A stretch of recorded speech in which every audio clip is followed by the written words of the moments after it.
অমলদা, এই কথাটা বারবারই উঠছে যে এমন একটা পরিস্থিতি তৈরি করা হচ্ছে, সে নোটবন্দি হোক বা অন্য অনেক ক্ষেত্রে, যে মানুষ ছুটে বেড়াবে, অস্থির হয়ে থাকবে, যে ইস্যুগুলো মানুষের প্রাত্যহিক চাহিদা যেগুলো দরকার সেগুলো থেকে নজর সরিয়ে মানুষ উদ্ভ্রান্ত হয়ে থাকবে। এরকম একটা অস্থির অবস্থা তৈরি করা হচ্ছে জেনে বুঝেই। এরকম একটা প্রসঙ্গ উঠছে। এবং আগামীতে কি হতে চলেছে আপনার কি মনে হয়? না দেখুন, মানে নাগরিকত্ব নিয়ে আপনার মানুষের মধ্যে সংশয় তৈরি করলে পরে যেটা সম্ভব সেটা হচ্ছে যে যে সরকারটা আছে সেই সরকারটাকে লোকেরা রেখে দেওয়ার চেষ্টা করবে বিপদ থেকে রক্ষা পাওয়ার জন্যে। কারণ এটার পেছনে পেছনে যে প্রচারটা আসে সেটা হচ্ছে যে, যেমন আপনার নিশ্চয়ই মনে থাকবে যে আমাদের প্রধানমন্ত্রী 2021-এর ভোটের আগে এসে এখানে বলেছিলেন যে যারা দুর্গাপুজো করে তারা ভারতে, তাদেরকে আমরা সবাইকে নাগরিকত্ব দেব। এখন এইটা কিন্তু একটা কন্ডিশন দেওয়া হলো নাগরিকত্বের। তো আপনার সামনে যখন আপনার নাগরিকত্বটা নিয়ে একটা সংশয় তৈরি করা হবে, তো আমরা যেটা দেখি আমাদের যে মানে রাজনৈতিক প্রশাসনিক ব্যবস্থা, যে কোনো একটা বিপদ আপনার সামনে এনে হাজির করা হয়, আর যারা বিপদটা হাজির করে তারাই কিন্তু আবার আপনাকে সমাধানও বলে দেয়। সমাধানটা হচ্ছে যে আমাদের সঙ্গে থাকো। মানে ওই যেমন হকাররা যেভাবে তাদের মানে দোকান রক্ষা করে বা স্টল রক্ষা করে, একটা ক্ষমতাবান অংশের সঙ্গে তারা আপোষ করে নেয়। তো এইরকমই একটা স্ট্র্যাটেজি কিন্তু ভারতবর্ষে তৈরি করা হচ্ছে, এবং সেটা একটা খুব গুরুত্বপূর্ণ জায়গা থেকে তৈরি করা হচ্ছে, যেটা দিয়ে আপনাকে যে কোনো বিষয়ে আপনাকে ওই সরকার বা ওই শাসক দলের কাছে আপোষ করতে বাধ্য করা হবে। সেটা হচ্ছে যে আপনি ভারতের নাগরিক, এইটা আপনাকে প্রমাণ করতে হবে। এই নিয়ে যদি আপনাকে সবসময় একটা সংশয়ের মধ্যে রাখা যায়, তাহলে আপনাকে দিয়ে অনেক কিছু করানো সম্ভব। আপনাকে দিয়ে অপকর্ম করানো সম্ভব, আপনাকে দিয়ে রিগিং করানো সম্ভব, আপনাকে দিয়ে যে কোনো কিছু করানো সম্ভব। ভারতবর্ষ থেকে ধরুন 2 কোটি কি 1 কোটি লোক যদি চিহ্নিতও হয়, দেন হোয়াট এলস? আপনি কি তাদেরকে বার করে দিতে পারবেন? আপনি কি তাদেরকে মানে বাংলাদেশে বা পাকিস্তানে পাঠিয়ে দিতে পারবেন? আজকের দুনিয়ায় কি সেটা সম্ভব? আপনি 100 200 কখনো 40 50, এই যেমন একটা পশ্চিমবঙ্গে ভোট এসছে, হঠাৎ করে আমাদের দেশ থেকে প্রচুর লোককে পাঠিয়ে দেওয়া হচ্ছে, যেটাকে পুশব্যাক বলা হচ্ছে। এখন এই পুশব্যাকটা তো আপনি এত বছর করেননি, হঠাৎ করে ভোট এসছে, হঠাৎ দেখা যাচ্ছে যে প্রচুর বাংলাদেশিকে আপনি চিহ্নিত করছেন, এবং সেটা এত মরিয়া হয়ে করছেন যে আপনি মুর্শিদাবাদ, মালদা, দক্ষিণ দিনাজপুর, দক্ষিণ 24 পরগনার লোককে, কোচবিহারের লোককে পর্যন্ত বাংলাদেশে পাঠিয়ে দিচ্ছেন। এই যে তার মানে কি, আপনার হচ্ছে যে আপনাকে একটা এমন একটা ইস্যু দিয়ে চাপে রাখা, যে এবার এই লোকগুলো কি করবে? এই লোকগুলো বিজেপি নেতাদের অমলদা, এক্ষেত্রে এই মানুষগুলোকে যেখানে আটক করা হচ্ছে, সেই সংশ্লিষ্ট থানার যারা দায়িত্বে আছেন, সেই অফিসার তারাই সিদ্ধান্ত নিয়ে নিচ্ছেন যে এরা বাংলাদেশি না ভারতীয়। হ্যাঁ, এদেরকে তো আদালতে তোলা হচ্ছে না। ইলিগাল ইমিগ্রেন্টসকে মানে আপনি চিহ্নিত করলে, পুলিশ তো আদালত নয়, পুলিশ তো বিচার করে না। পুলিশ অপরাধীকে ধরে, তদন্ত করে, বিচার তো আদালত করে। আপনি যখন কাউকে চিহ্নিত করছেন, আপনাকে কিন্তু তাকে আদালতের সামনে পেশ করে বলতে হবে যে হুজুর, এর কাছে কোনো ডকুমেন্ট নেই এবং ইনি Bangladeshi. Then after the satisfaction of the court যদি বলে যে হ্যাঁ, তাহলে তাকে পাঠিয়ে দেওয়া হবে কারাগারে, এবং একটা সার্টেন পিরিয়ড তিনি জেল খাটবেন। তারপর তার প্রত্যর্পণের প্রশ্ন আসবে তাকে ফেরত পাঠানোর। কারণ এই যে সে অপরাধ করে ঢুকে পড়েছে, এর জন্য কিন্তু তাকে এদেশেই সাজা খাটতে হবে। কিন্তু এখন সেটা করা হচ্ছে না, এখন একটা তৎকাল সিস্টেম করা হচ্ছে। অর্থাৎ ধরে হাতে একটা স্ট্যাম্প মেরে দিচ্ছে যে বাংলাদেশি, তারপর একটা চ্যানেল দিয়ে এনে বিএসএফকে দিয়ে ফেরত পাঠিয়ে দেওয়া হচ্ছে। মাঝখানে এই লিগাল প্রসেসটা কিন্তু ভারত সরকার ফলো করছে না, এবং তার কারণেই কিন্তু মুর্শিদাবাদ, মালদা কি দক্ষিণ দিনাজপুরের লোক এখন গিয়ে বাংলাদেশে তাদের মানে হাপিত্তেশ করতে হচ্ছে। তারা কোনো দেশেরই সিটিজেন নয়। নোম্যান্স ল্যান্ডেও তো প্রচুর লোক বেশ কিছুদিন দাঁড়িয়েছিল। এই যে নন সিটিজেন করে দেওয়া, এটা তো একটা ভয়ানক প্রবণতা, নন সিটিজেন করে দেওয়া। আরেকটা প্রশ্ন আমি বলতে চাই যে এই যে নির্বাচন কমিশন এই জিনিসটা করেছে, যেটা থেকে এখন বোঝা যাচ্ছে যে প্রচুর সংখ্যক লোক তারা নির্বাচনে তার মানে অভারতীয় ভোট দিয়েছিল। এখন নির্বাচনে যখন অনিয়ম হয়, যখন রিগিং হয়, তখন কি হয়? আদালতে গেলে পরে বা নির্বাচন কমিশনে গেলে পরে আফটার দেয়ার স্যাটিসফ্যাকশন অনেক সময় ভোট বাতিল হয়, যে হ্যাঁ এই পরিমাণ রিগিং হয়েছে, ভোটটাকে বাতিল করা হলো। নির্বাচন কমিশনও করতে পারে, কোর্টও করতে পারে। তাহলে যদি 50 লাখ বা 1 কোটি লোক চিহ্নিত হয় যে এই লোকগুলো 2024-এর লোকসভায় ভোট দিয়েছে, 2025-এ বিহার বিধানসভায় ভোট দিয়েছে, তাহলে সেই ভোটটাও তো তার মানে অবৈধ। তাহলে এই অভারতীয়দের ভোটে আপনি সরকার চালাচ্ছেন, আপনি আমার ভোট নিয়ে সরকার চালাচ্ছেন, আর এখন আমাকে বলছেন আমি ভারতীয় নই। এই প্রশ্নগুলো তো তুলতে হবে। এই হঠাৎ করে একটা দল এবং একটা সরকার সিদ্ধান্ত নিলে তো একটা রাষ্ট্র চলে না। একটা রাষ্ট্র তো চলে তার রাষ্ট্রীয় নিয়মে। একটা পার্টির রাজনৈতিক এজেন্ডাকে একটা রাষ্ট্র তার রাষ্ট্রযন্ত্র দিয়ে ইমপ্লিমেন্ট করার চেষ্টা করছে, এটা তো ভয়ঙ্কর। বিহারে আমাদের সামনে এরকম উদাহরণও তো রয়েছে যে মন্ত্রী শান্তনু ঠাকুর তিনি নিজেই বলছেন নাগরিকত্বের জন্য আবেদন করবেন নাকি।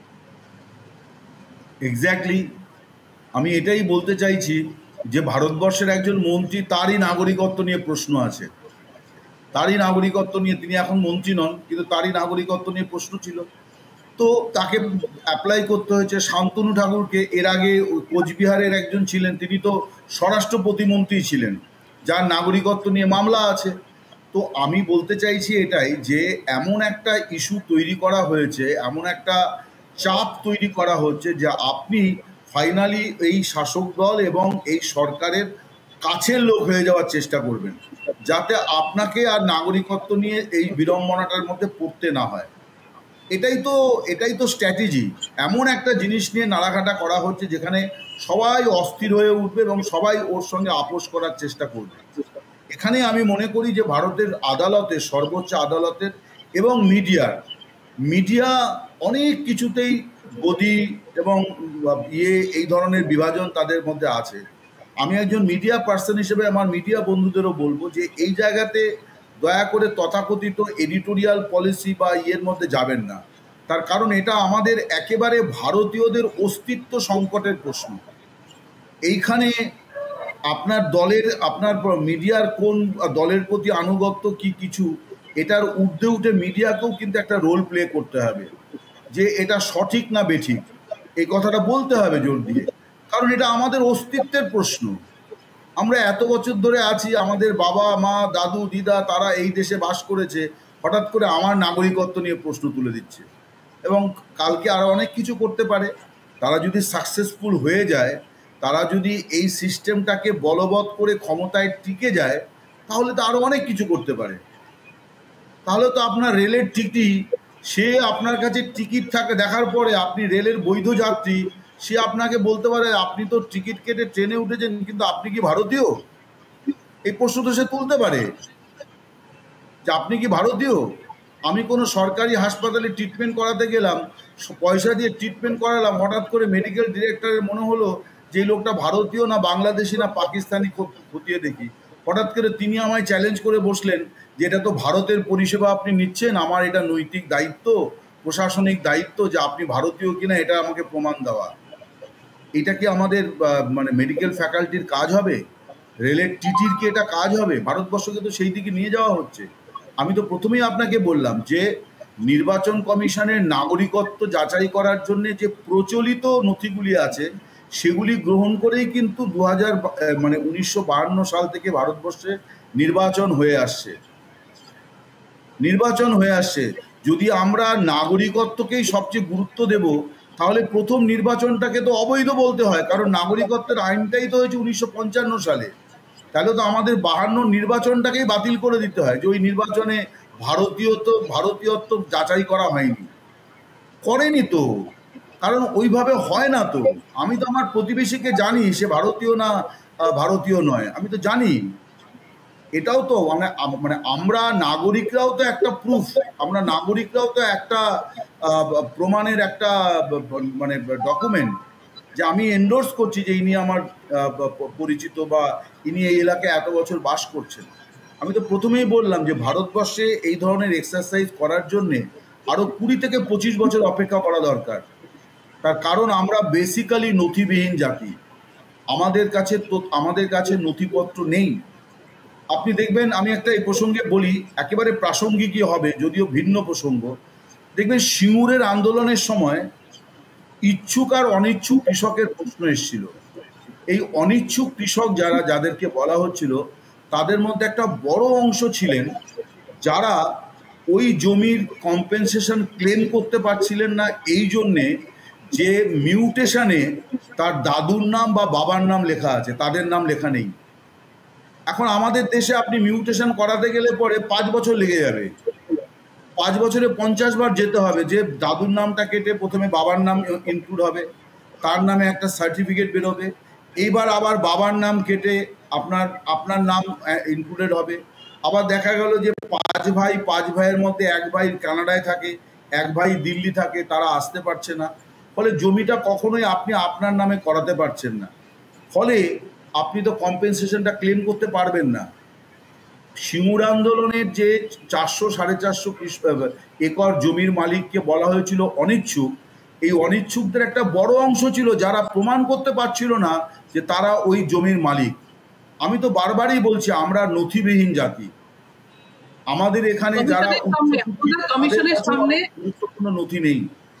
কমিশনের সামনে কোন কোন পদক্ষেপ করার সুযোগ রয়েছে গতকাল শুনানি? আমার নিজের মনে হয় অবিলম্বে এই স্পেশাল ইন্টেন্সিভ রিভিশন বন্ধ করা উচিত। স্পেশাল ডিভিশন অবশ্যই করা উচিত। স্পেশাল ডিভিশনের মানে হচ্ছে পোল কোয়িং স্টেট, অর্থাৎ যে রাজ্যে ভোট হতে যাচ্ছে সেই রাজ্যে এটা দেখুন, প্রত্যেক বছর আমাদের ইলেকশনের আমাদের ভোটার তালিকা রিভিশন হয় এবং এটা 365 ডেজ এক্সারসাইজ। আপনি বছরের যে কোনো সময় আপনি আপনার ভোটার তালিকায় নামের বানান কারেকশনের জন্য অ্যাপ্লাই করতে পারেন, আপনার ঠিকানা বদলের জন্য অ্যাপ্লাই করতে পারেন। এছাড়া অক্টোবর মাসের গোড়ায় একটা বিজ্ঞপ্তি জারি করে বলে যে, যেমন ধরুন এবছর, এটা তো বিহারের ভোট নিয়ে হচ্ছে, এবছর গোটা দেশেই কিন্তু হবে একটা ভোটার তালিকা সংশোধন হবে। এটার চূড়ান্ত তালিকাটা প্রকাশিত হয় 5ই জানুয়ারি। এটাই বিগত বহু বছর ধরে হয়ে আসছে, 5ই জানুয়ারি। তার আগে কি হয় না, যারা নতুন ভোটার হতে চান তারা 6 নম্বর ফর্মে অ্যাপ্লাই করুন। আপনার যদি কোনো কারেকশান থাকে তাহলে আপনি 8 নম্বর ফর্মে অ্যাপ্লাই করুন। আপনার যদি কারোর ভোটাধিকার সম্পর্কে ভোটার তালিকায় নাম থাকা নিয়ে সংশয় থাকে তাহলে 7 নম্বর ফর্ম ফিল আপ করে আপনি জমা দিন। এই তো নিয়ম। এটা তো বিহারেও করতে হবে, পশ্চিমবঙ্গেও করতে হবে, এটার মধ্যে কোনো সমস্যা নেই। সমস্যা হচ্ছে ইন্টেন্সিভ রিভিশন নিয়ে। আপনি নভেম্বরে ভোট আর জুলাই মাসে আপনি ইন্টেন্সিভ রিভিশন করে বলছেন যে 1 আগস্ট আমি একটা খসড়া ভোটার তালিকা বার করব। তখন দেখা যাবে যে ওই আসামের এনআরসির মতন যে 19 লাখ লোককে বলে দিচ্ছে যে এরা হচ্ছে বেআইনি অভিবাসী। তারপর আবার সংশোধন করে বলছে না ওটা 19 নয়, ওটা 11। আবার যখন বিতর্ক তখন বললো ওটা 9। What is this? আপনি এত বড় একটা এক্সারসাইজ বিহারের ভোটের মুখে কেন শুরু করেছেন? এতদিনে আপনি স্পেশাল ডিভিশন করবেন, অর্থাৎ যারা ইচ্ছুক তারা, ভোটটা যেহেতু নভেম্বর মাসে হবে, অতএব এবছর যারা রিভিশনের আগে 18 বছর হয়ে গেছে তারা তাদের নাম তোলার জন্য অ্যাপ্লাই করতে পারে। এই তো নিয়ম, এটা নিয়ে কোনো সমস্যা নেই। ইন্টেন্সিভ রিভিশন আপনি ভোটের মুখে কেন করবেন এবং এই কন্ডিশন আপনি কেন অ্যাপ্লাই করেছেন? কারো কারো ক্ষেত্রে বলছে যে আপনি যে ভারতীয় এটা প্রমাণ করার জন্যে আপনার বাবা মা দুজনেরই জন্ম তারিখ এবং জন্মস্থানের প্রমাণপত্র লাগবে।